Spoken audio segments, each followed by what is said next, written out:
Lok Sabha paper leak विरोधी bill उपरे राहुल गांधी वक्तव्य को नहीं प्रबल हट्टगोल देखा देइथिला।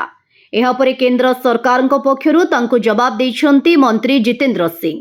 प्रतिवाद करुथुबा छात्रमानंक उपरे पुलिस कार्यानुष्ठान नहीं राहुल गांधी स्वराष्ट्र मंत्री अमित शाह एवं सरकार उपरे सीधा सड़क आक्रमण करथिले।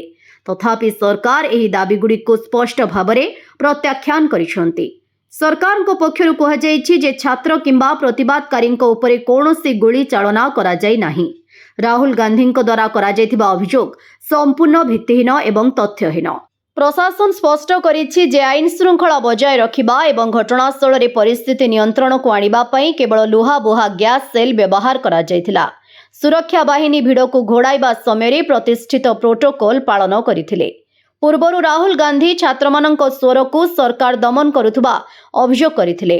से दाबी करथिले जे शांतिपूर्ण भावरे प्रतिवाद करुथुबा छात्रमानंक उपरे बल प्रयोग करा जायथिला एवं सेमानंक उपरे गोली चालना करा जायथिला। समग्र घटना पई स्वराष्ट्र मंत्री अमित शाह को दायी करी राहुल गांधी सरकार उद्देश्य उपरे प्रश्न उठाइथिले। जितेंद्र सिंह प्रियंका गांधी दाबी उपरे कटाक्ष करिसन्ति।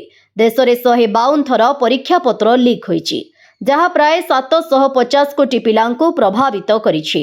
मंत्री संसद रे कहिथिले प्रियंका गांधी कहिथिले जे 152 पत्र लीक होईछि, किंतु एही संख्या केउठारु आसिला एथिपई कोनोसी प्रमाण किंबा प्रमाण उपस्थापित होई नाही। जितेंद्र सिंह व्यंगात्मक भावरे मंतव्य देइथिले जे मोट विश्व जनसंख्या प्राय 8 बिलियन, तेणु 750 कोटी पिला प्रभावित होइथिबा दाबी बुझिबा बाहरे। एही संख्या हुए तो मनगढ़ा किंबा केवल अज्ञात को प्रतिफलित करुछि।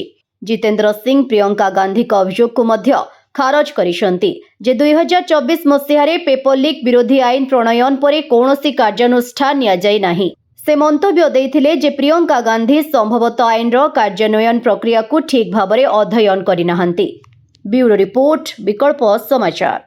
आम चैनल को लाइक, शेयर एवं सब्सक्राइब करंतु।